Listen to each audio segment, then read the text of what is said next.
यवतमाळ जिल्ह्याच्या उमरखेड शहरामध्ये आज छत्रपती शिवाजी महाराजांच्या पुतळ्याच्या सौंदर्यीकरणाचा जो वाद चिघळलेला आहे त्या संदर्भात उपविभागीय अधिकारी कार्यालयात विद्यमान आमदार किसन वानखेडे, उपविभागाधिकारी मुळे तसेच भारत पेट्रोलियमचे इंजिनियर यांची बैठक झाली आणि या बैठकीमध्ये पुतळा सौंदर्यीकरणाला निर्माण होणारा अडथळा जो कॅबिनचा आहे ती कॅबिन त्वरित काढण्याचे आदेश देण्यात आले आणि या आदेशाला सारडा यांनी सुद्धा पाठिंबा दिला।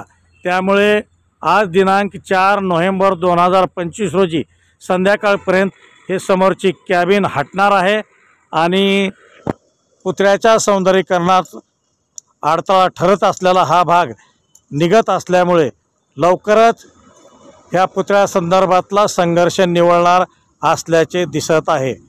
या संदर्भात माननीय आमदार किसन वानखेडे यांनी अग्निबाणला दिली प्रतिक्रिया। आता आपण पाहूया। अग्निबाण लाईव्ह न्यूजसाठी डॉक्टर आंबेजोगाईकर, उमरखेड।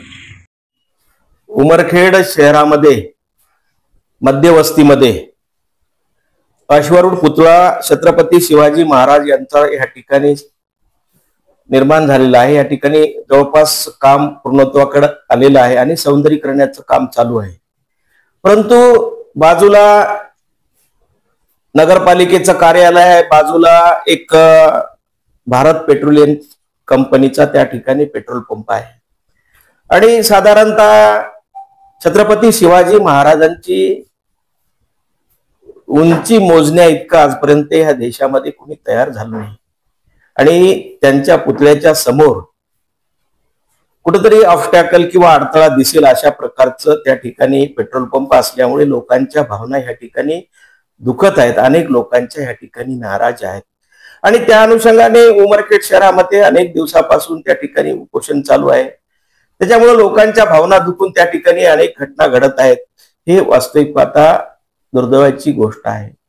परंतु आज ह्या ठिकाणी भारत पेट्रोलियम कंपनीच्या अधिकाऱ्यांना आम्ही बोलावून घेतलं आणि त्यांना सांगितलं की बाबा लोकांच्या भावना ह्या ठिकाणी तीव्र आहेत। त्या ठिकाणी पेट्रोल पंपाच्या ज्या काही नियमाप्रमाणे लीज आहे दिलेला आहे ती रद्द करण्याची कारवाई ह्या ठिकाणी चालू आहे, ती प्रोसिजर नियमाप्रमाणे होईल। परंतु जो त्या ठिकाणी बैठक रूम आहे, इलेक्ट्रिक रूम आहे, वॉशरूम आहे, ही साधारणतः त्या छत्रपती शिवाजी महाराजांच्या अगदी समोर येत आहे। कमीत कमी आजच्या आज तात्काळच्या तात्काळ त्या ठिकाणची ती बैठक रूम, वॉशरूम आणि इलेक्ट्रिक रूम हटवण्यासाठी आम्ही सूचना त्या ठिकाणी केल्या। त्या अनुषंगाने त्यांनी वरिष्ठ अधिकाऱ्याशी संपर्क साधून आहेत। आजच्या आज एक बैठक रूम आणि वॉशरूम हटवण्याचं त्यांनी आज कबूल केलं। आजच्या आज वॉशरूम आणि बैठक रूम त्या ठिकाणी हटून जाईल। ते इलेक्ट्रिकचा विषय आहे, तो त्या ठिकाणी एक परवानगी घेऊन त्या ठिकाणी हलवण्याची त्यांना सूचना केली। जी पूर्व बाजूला जी जागा आहे त्या ठिकाणी तात्काळ त्या ठिकाणी हटवण्याची आम्ही सूचना केल्या आहे, ते सुद्धा त्यांनी कबूल केलाय। येणाऱ्या 1-2 दिवसामध्ये ही सुद्धा कारवाई त्या ठिकाणी पूर्ण होईल। माझ्या बांधवांना विनंती आहे, कृपया त्या ठिकाणी शांतता पाळावी। येणाऱ्या काळात आपल्या भावनाशी आम्ही निश्चित समर्पित आहोत, सोबत आहोत। आपल्या जी काही कारवाई आम्हाला करता येईल ती आम्ही निश्चित केल्याशिवाय राहणार नाही।